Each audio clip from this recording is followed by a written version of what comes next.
وَإِذْ قَالَ إِبْرَاهِيمُ رَبِّ اجْعَلْ هَٰذَا الْبَلَدَ آمِنًا وَاجْنُبْنِي وَبَنِيَّ أَن نَّعْبُدَ الْأَصْنَامَ رَبِّ إِنَّهُنَّ أَضْلَلْنَ كَثِيرًا مِّنَ النَّاسِ فَمَن تَبِعَنِي فَإِنَّهُ مِنِّي وَمَنْ عَصَانِي فَإِنَّكَ غَفُورٌ رَّحِيمٌ اللهم صل على محمد وعلى آل محمد كما صليت على إبراهيم وعلى آل إبراهيم إنك حميد مجيد اللهم بارك على محمد وعلى آل محمد كما باركت على إبراهيم وعلى آل إبراهيم إنك حميد مجيد رب اشرح لي صدري ويسر لي أمري واحلل عقدة من لساني يفقهوا قولی۔ ہر قسم کی حمد و ثنا اللہ وحدہ لا شریک کے لیے جو ساری کائنات کا خالق، مالک، رازق، داتا، دستگیر، بے شمار درود و سلام نبی مکرم رسول معظم محمد مصطفیٰ احمد مجتبی جناب محمد الرسول اللہ صلی اللہ علیہ وآلہ وسلم کی مبارک ذات پہ۔ قرآن مجید فرقان حمید سورۃ ابراہیم کی آیت نمبر 35 اللہ سبحانہ و تعالی نے مکہ کے رہنے والوں پر، اہل مکہ اور قریش مکہ، ان پر اپنے بے شمار احسانات میں سے ایک احسان کا یہاں ذکر فرمایا۔ یہ احسان اللہ سبحانہ و تعالیٰ کا جو اللہ نے مکہ والوں پر کیا، اور وہ یہ احسان ہے کہ اللہ نے جناب حضرت ابراہیم علیہ السلام کو اور جناب حضرت اسماعیل علیہ السلام کو آ کر یہاں آباد کیا۔ یہ مکہ جس میں اللہ سبحانہ و تعالیٰ کا زمین پر پہلا گھر معرض وجود میں آیا۔ ان اول بیت وضع للناس للذی ببکۃ مبارکا وہدی للعالمین، اللہ کا پہلا گھر جو لوگوں کے لیے بنایا گیا وہ مکہ مکرمہ میں۔ اس گھر سے مراد اللہ کا گھر بیت اللہ، خانہ کعبہ۔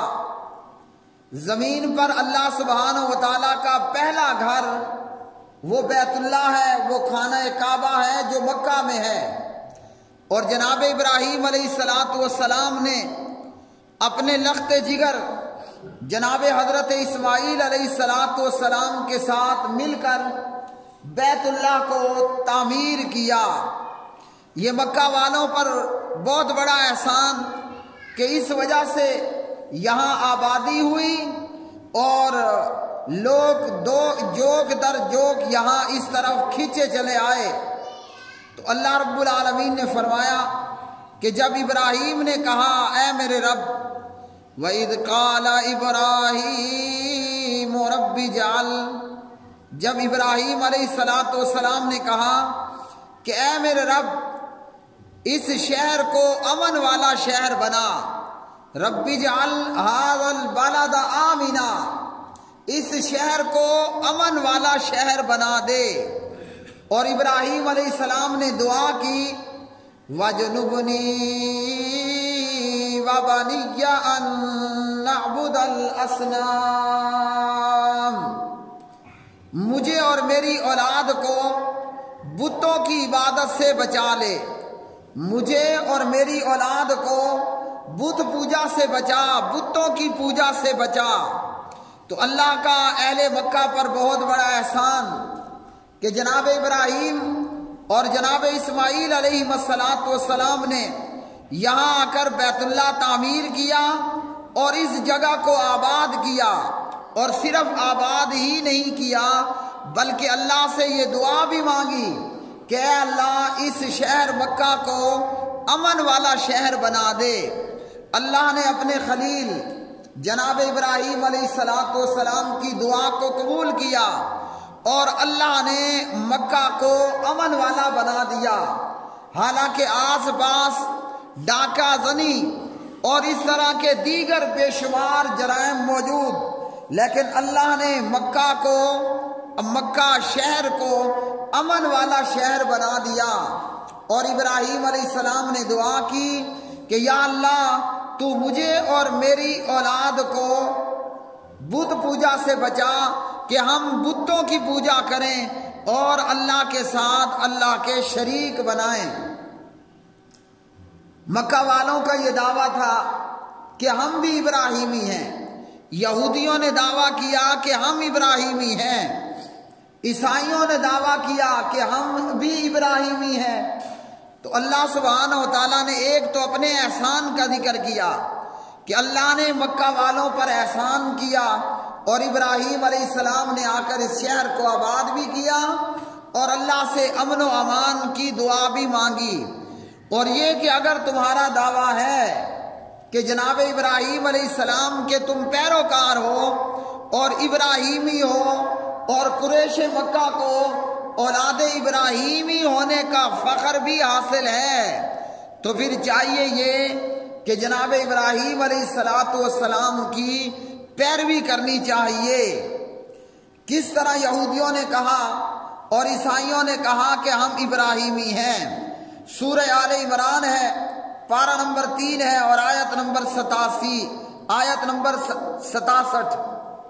ما کان ابراہیم یہودیا ولا نصرانیا، ما کان ابراہیم یہودیا ولا نصرانیا ولکن کان حنیفا مسلما وما کان من المشرکین۔ فرمایا اللہ ذوالجلال والاکرام نے حضرت ابراہیم علیہ السلام نہ یہودی تھے اور نہ نصرانی تھے، یہودی بھی نہیں تھے اور عیسائی بھی نہیں تھے، بلکہ ایک اللہ کی طرف اور فرما بردار تھا، ایک طرف تھا اللہ کا فرما بردار تھا اور مشرکوں میں سے بھی نہیں تھا۔ تو ابراہیم علیہ السلام کے متعلق یہود کا دعویٰ تھا کہ ہم ابراہیمی ہیں، اور نصارہ عیسائیوں کا دعویٰ تھا کہ ہم ابراہیمی ہیں۔ مکہ کے مشرکوں کو بھی دعویٰ تھا کہ ہم ابراہیمی ہیں، قریش مکہ ان کا یہ دعویٰ تھا کہ ہم ابراہیمی ہیں۔ تو جناب ابراہیم علیہ السلام کے تعلق سے اللہ سبحانہ و تعالیٰ نے یہودیوں کا بھی رد کر دیا اور عیسائیوں کا بھی رد کر دیا، اور مکہ کے مشرکوں اور کافروں اور قریش مکہ کا بھی رد کر دیا کہ ابراہیم علیہ السلام تو ایک اللہ کی طرف ہونے والا تھا، وہ تو ایک اللہ کی عبادت کرنے والا تھا اور اللہ کے ساتھ کسی کو بھی اللہ کا شریک بنانے والا نہیں تھا۔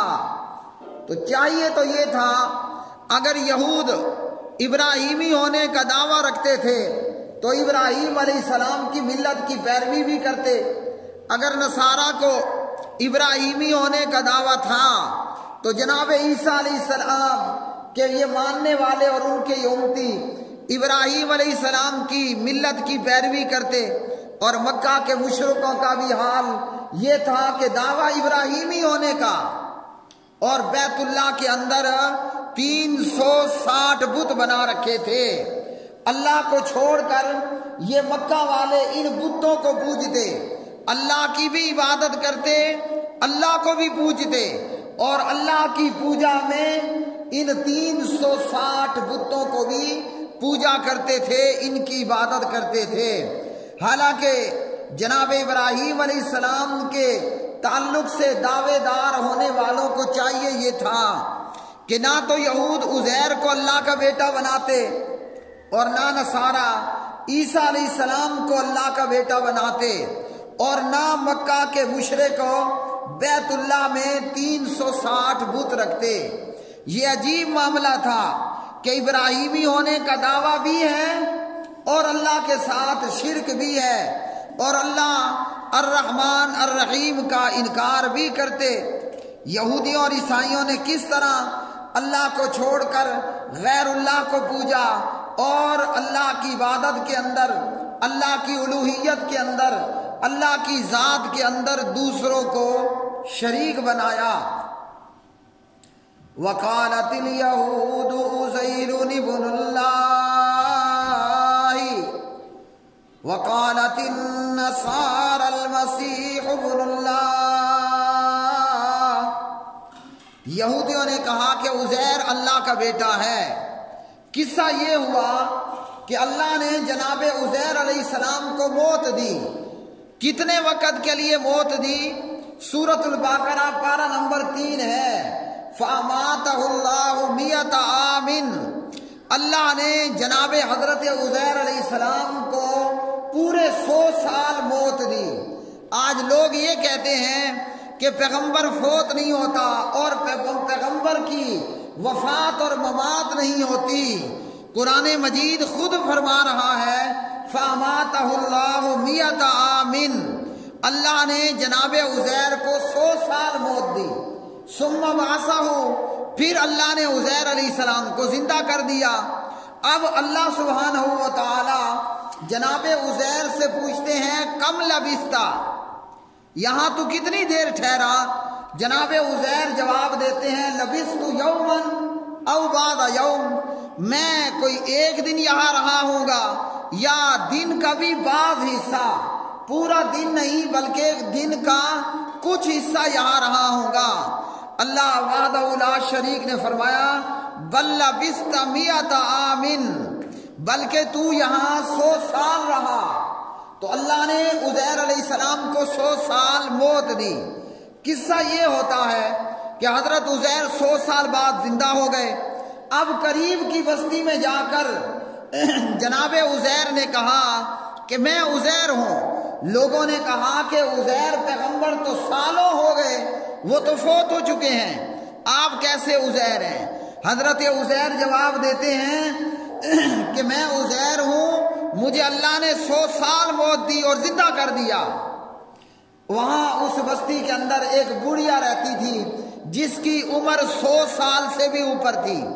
جب جناب عزیر کو اس بڑھیا کے پاس لے جایا گیا، اس بی بی مائی بڑھیا نے پہچان لیا اور کہا کہ ہاں یہ عزیر ہی ہیں۔ معلوم ہوا کہ لوگوں نے تسلیم کیا کہ اللہ نے موت کے بعد پھر دنیا میں زندگی دے دی۔ اب یہودیوں نے کیا کیا؟ یہودیوں کو ابلیس اور شیطان نے یہ پٹی پڑھائی کہ جو مر کر زندہ ہو جائے، جو مر کر زندہ ہو جائے اور جو دوبارہ زندگی حاصل کر لے وہ تو اللہ کا بیٹا ہوتا ہے۔ اس لیے یہودیوں نے کہا وقالت اليهود عزیر ابن اللہ، کہ یہ تو عزیر اللہ کا بیٹا ہے۔ بندہ پوچھے کہ کبھی اللہ کو بھی موت آتی ہے؟ اللہ سبحانہ و تعالیٰ تو موت سے پاک ہے۔ جب اللہ موت سے پاک ہے، اگر عزیر نعوذ باللہ اللہ کا بیٹا ہوتا تو جب اللہ کو موت نہیں ہے اللہ کے بیٹے کو کیوں موت؟ ہم سے پہلے ہمارے دادے کا باپ اور اس کا باپ مر گیا، پھر اسی طرح ہمارے دادا فوت ہو گئے اور مرنے والوں کے باپ مر جاتے ہیں۔ تو جب باپ کو موت ہے تو اولاد کو بھی موت ہے۔ اگر اللہ موت سے پاک ہے، اللہ کے بیٹے کو کہاں سے موت آئی؟ وہ چاہے 10 دن کے لیے ہو یا 100 دن کے لیے ہو یا 100 سال کے لیے موت ہو۔ اب ان پاگلوں نے یہ کہا کہ یہ تو اللہ کا بیٹا ہے، جبکہ اللہ سبحانہ و تعالیٰ نے فرمایا اللہ کی ذات کو موت نہیں ہے۔ کلو شیء ہالک الا وجہہ، ہر چیز ہلاک اور فنا ہو جائے گی، اگر کوئی بچے گا تو وہ اللہ وحدہ لا شریک ہی بچے گا۔ اور فرمایا کل من علیہا فان ویبقى وجہ ربک ذو الجلال والاکرام، سب نے مر جانا ہے، بچنے والی ذات، فنا سے پاک ذات وہ صرف اللہ کی ذات ہے۔ ان یہودیوں نے کہا عزیر اللہ کا بیٹا ہے، دعویٰ کیا کرتے ہیں کہ ہم ابراہیمی ہیں۔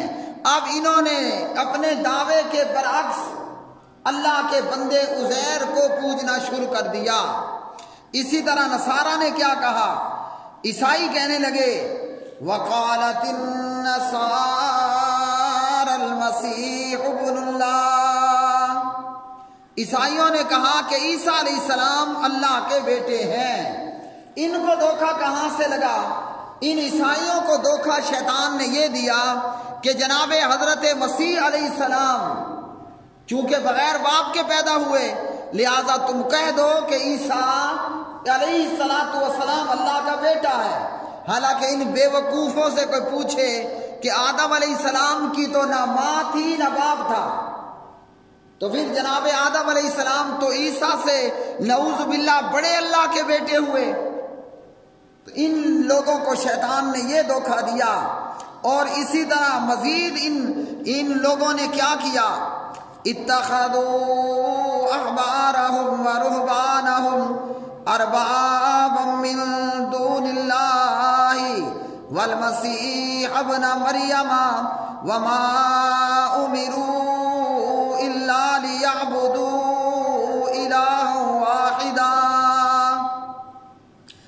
یہودیوں اور عیسائیوں نے اپنے عالموں اور اپنے درویشوں کو اللہ کے سوا رب بنا لیا، اور مسیح بن مریم علیہ السلام کو بھی، حالانکہ انہیں اس کے سوا حکم نہیں دیا گیا تھا کہ وہ ایک اللہ اکیلے کی عبادت کریں، اور وہی سچا اور سچا معبود ہے۔ انہوں نے علماء کو، احبار و رہبان کو کس طرح رب بنایا؟ نبی علیہ السلام نے ترمذی کی 3095 حسن درجے کی روایت میں فرمایا کہ یہ یہود و نصارہ اپنے احبار و رہبان اگر وہ کوئی چیز حلال کرتے تو یہ حلال سمجھ لیتے، وہ حرام کرتے تو یہ اسے حرام سمجھ لیتے تھے۔ تو یہ تھا ان لوگوں کا حال کہ مکہ کے مشرکوں نے کیا کیا، بیت اللہ میں لات منات اور ادھر ادھر سے لے کر جناب پورے 360 بت بیت اللہ کے اندر اور بیت اللہ کے باہر رکھ دیے، بلکہ ایک ایک بت صفا مروہ پر بھی رکھ دیا گیا، اور یہ بتوں کی پوجا اور بتوں کی عبادت کرنے لگے۔ حالانکہ ان بے وقوفوں سے کوئی پوچھے کہ جب تم ابراہیمی ہو تو حضرت ابراہیم تو کہہ رہے ہیں وَجْنُبْنِي وَبَنِيَّ أَن نَعْبُدَ الْأَصْنَامَ، اے اللہ مجھے اور میری اولاد کو بتوں سے بچا، بت پوجا سے بچا کے رکھنا۔ اور اللہ نے ابراہیم علیہ السلام کی اولاد میں سے جتنا، اللہ نے ابراہیم علیہ السلام کی دعا کو جتنا قبول کرنا چاہا قبول کر لیا، اور اللہ نے ان کی اولاد یعنی ان کی اولادوں کی اولادوں میں پوتے اور ان سے آگے میں کئی ظالم ہوئے اور کئی موحد ہوئے۔ وَمِن ذُرِّيَّتِهِمَا مُحْسِنٌ وَظَالِمٌ لِنَفْسِهِ مُبِينٌ۔ اور جناب ابراہیم علیہ السلام کی اولاد میں سے یعنی حضرت ابراہیم، اسحاق وغیرہ کی اولاد میں سے کوئی نیکی کرنے والا اور کوئی اپنی جان پر صریح ظلم کرنے والا ہوا۔ پیارے بھائیوں، یہودیوں اور عیسائیوں کا معاملہ تو یہ تھا کہ ابراہیمی ہونے کا دعویٰ دار ہو کر ان لوگوں نے شرک اور کفر کی راہ کو اختیار کیا۔ آج کلمہ گو مسلم کا، کلمہ گو مسلمان کا کیا حال ہے؟ ہم 5 وقت نماز پڑھتے ہیں، کوئی نہیں پڑھتا تو نہیں پڑھتا، لیکن 5 وقت نماز پڑھنا ہر کلمہ پڑھنے والے پر اللہ نے فرض قرار دیا ہے۔ اب اس 5 وقتی نماز کے اندر ہم کیا کہتے ہیں؟ ایاک نعبد و ایاک نستعین، کہ یا اللہ ہم تیری ہی عبادت کرتے ہیں اور تجھ ہی سے مدد طلب کرتے ہیں۔ تو ہر مسلمان نماز میں اللہ سے یہ وعدہ کرتا ہے، یہ اقرار اور یہ عہد کرتا ہے اور یہ اعلان کرتا ہے۔ بندہ مومن کا نماز میں اللہ کے سامنے یہ اعلان ہوتا ہے کہ ہم عبادت بھی تیری کرتے ہیں اور مدد بھی تجھ سے مانگتے ہیں۔ لیکن نقشہ کیا ہے؟ نماز میں کچھ کہتے ہیں، نماز کے بعد کچھ کرتے ہیں۔ ایک ظالم اور بدبخت کو میں نے دیکھا پچھلے سال، وہ بیت اللہ کے اندر موجود ہے، بیت اللہ میں مطاف میں طواف کر رہا ہے، بوڑھا شخص تھا، اور دوران طواف وہ ظالم کلمہ گو مشرک کہہ رہا ہے، ادرکنی یا رسول اللہ صلی اللہ علیہ وسلم۔ کیا مطلب ادرکنی اغثنی یا رسول اللہ؟ کہتا ہے اللہ کے رسول تو میری مدد کر۔ کتنا بڑا ظلم ہے کہ نماز میں ایاک نعبد و ایاک نستعین بیت اللہ میں مطاف میں طواف کے چکر لگا رہا ہے۔ یہ یہودی بھی نہیں ہے، یہ عیسائی بھی نہیں ہے، ورنہ بیت اللہ پہنچ ہی نہیں سکتا۔ یہ ہے کلمہ پڑھنے والا مسلمان، لیکن مطاف میں طواف کرتے ہوئے اللہ سے مدد مانگنے کی بجائے فوت شدہ پیغمبر کو مدد کے لیے پکار رہا ہے۔ اور صرف جو ہے وہ پیغمبروں کو نہیں، ہمارا حال یہ ہے، ادھر ایاک نعبد و ایاک نستعین اور ادھر پاک پتن کی سیڑھیوں پر اور قبروں پر سجدہ، اور پھر ایسا بدبخت انسان کہ جو زبان سے کہے ایاک نعبد و ایاک نستعین، جا کر سجدہ کرے مردے کو پاک پتن کے دربار پر۔ اور اس سے بڑا بدبخت کون ہے؟ اس سے بڑا بدبخت وہ ہے جو ایسے بے حیا کی رسپیکٹ کرے، جو اللہ کو چھوڑ کر مردے کی قبر پر سجدہ ریز ہو رہا ہے، منہ سے کہہ رہا ہے ایاک نعبد و ایاک نستعین، منہ سے کہہ رہا ہے مدینے کی ریاست بننے جا رہی ہے۔ اور اس سے بڑا ظالم یہ ہے کہ جو ایسے مشرکوں کی رسپیکٹ کرنے والا ہوگا۔ اور ان کلمہ پڑھنے والے مشرکوں کا کیا حال ہے؟ ربیع الاول کے بعد ہوتا ہے ربیع الثانی، یعنی ربیع الاول کا دوسرا مہینہ۔ کلمہ گو مشرکوں نے کیا کہا، کس طرح مردوں کو پکارا۔ یہ جو مہینہ آج ہے قمری مہینہ، یہ ربیع الثانی ہے۔ کلمہ گو مشرکوں نے اس مہینے کا نام رکھ دیا ماہ ربیع الغوث، یہ عبد القادر کا مہینہ ہے۔ حالانکہ مہینے کس کے ہیں، کائنات کس کی ہے؟ وہ فقط ایک اللہ کی ہے۔ اور یہ ظالم اللہ کو چھوڑ کر کیسے فوت شدہ عبد القادر جیلانی رحمت اللہ علیہ کو پکارتا ہے، کہتا ہے امداد کن امداد کن امداد کن امداد کن، از بندہ غم آزاد کن، دردی و دنیا شاد کن، یا غوث اعظم دستگیر۔ نعوذ باللہ من ذالک۔ کون ہے یہ عبد القادر جیلانی رحمت اللہ علیہ ہیں۔ زندہ ہیں کہ مردہ ہیں؟ مر چکے ہیں۔ کہاں پر ہیں؟ زمین پر ہیں یا قبر کی مٹی میں ہیں؟ قبر کے نیچے دبے ہوئے ہیں۔ سویا ہوا بزرگ نہیں سنتا، مرے ہوئے نے کہاں سننا ہے؟ سویا ہوا جو سو رہا ہے اس نے نہیں سننا، مرے ہوئے نے کہاں سننا ہے؟ اور یہ کیا کہتا ہے کہ مدد کیجئے مدد کیجئے، بندہ غم میں مبتلا بندے کو غم سے آزاد کیجئے، مدد کیجئے مدد کیجئے، غم میں مبتلا بندے کو آزاد کیجئے، دین اور دنیا کی شادمانی کا سامان کیجئے، اے غوث اعظم، اے بندہ پرور، اے دستگیر پیر عبد القادر جیلانی رحمت اللہ علیہ۔ تو کیا فرق رہ گیا یہودیوں میں، عیسائیوں میں، مکہ کے مشرکوں میں اور کلمہ پڑھنے والے اس نام نہاد مسلمان میں، کہ انہوں نے جناب ابراہیم کی ملت کا دعوے دار ہو کر عزیر کو اللہ کا بیٹا بنایا، انہوں نے جناب عیسیٰ کو بنایا، انہوں نے 360 بتوں کو پوجا، اور کلمہ پڑھنے والوں نے کن کو چھوڑا؟ وہ اللہ میرے بھائیوں، وہ اللہ جو حی قیوم ہے، زندہ ہے اور تھامنے والا ہے، اور ہمارا رب کون ہے؟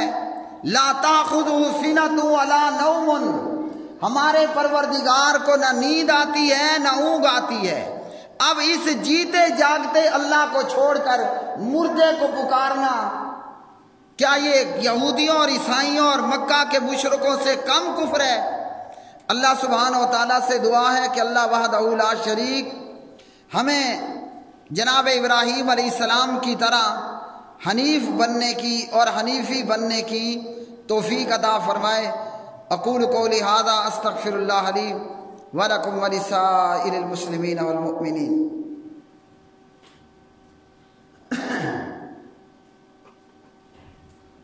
ان الحمد للہ نحمده ونستعینه ونستغفره ونعوذ باللہ من شرور انفسنا ومن سیئات اعمالنا، من يهده الله فلا مضل له ومن يضلل فلا هادي له۔ اللهم انك عفو تحب العفو فاعف عنا، اللهم اغفر لنا